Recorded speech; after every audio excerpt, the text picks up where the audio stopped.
Star plus के popular serial ये रिश्ता क्या कहलाता है में अभीरा और अरमान का आज भी दिन खुशी से नहीं गुजर पाता। इसकी वजह है विद्या, क्योंकि उसे इतनी अहमियत दी जा रही है कि बाकी मदर्स डे सेलिब्रेशन पर किसी का ध्यान ही नहीं गया। बाकी सभी माएं और उनके बच्चे काफी खुश थे, लेकिन अरमान इतने दुखी थे कि उनकी माँ विद्या उनके साथ नहीं थी। ऐसे में फैंस को यह बात काफी प्रॉब्लमैटिक लगी कि अरमान को एक बार भी शिवानी की याद नहीं आई। ऊपर से अभीरा का ध्यान अपनी बेटियों के साथ सेलिब्रेट करने की बजाय इस बात पर था कि वह अरमान और विद्या को फिर से कैसे करीब लाए। इतना ही नहीं, अब अभीरा अरमान को और भी ज्यादा अपसेट करने वाली है। संभावना है कि अरमान को अभीरा को डांटने के बाद काफी बुरा भी लगे कि उसने उससे ऐसा क्यों कहा। दरअसल अभीरा यहाँ अरमान के साथ मिलकर बास्केटबॉल खेलने आई है और दोनों अपने अपने बलून भी लेकर आए हैं।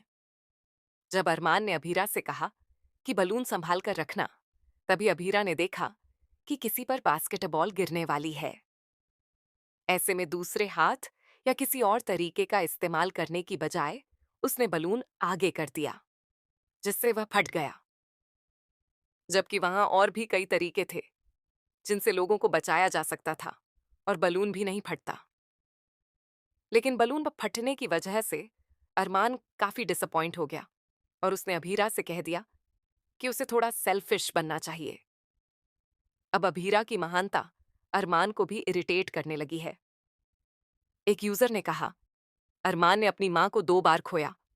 हर पल उसने विद्या और कावेरी से सिर्फ इल्जाम और टॉर्चर ही झेला। उसने कावेरी और विद्या का प्यार पाने की बहुत कोशिश की, लेकिन उसे कभी प्यार नहीं मिला।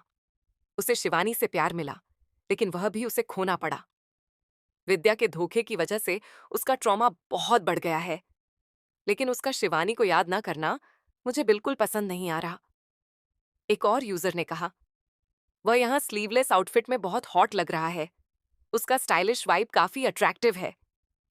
वहीं एक अन्य यूजर ने कहा, क्या कोई यकीन कर सकता है कि इनके रिश्ते ने इतना खूबसूरत और अनएक्सपेक्टेड ग्रोथ हासिल कर लिया है।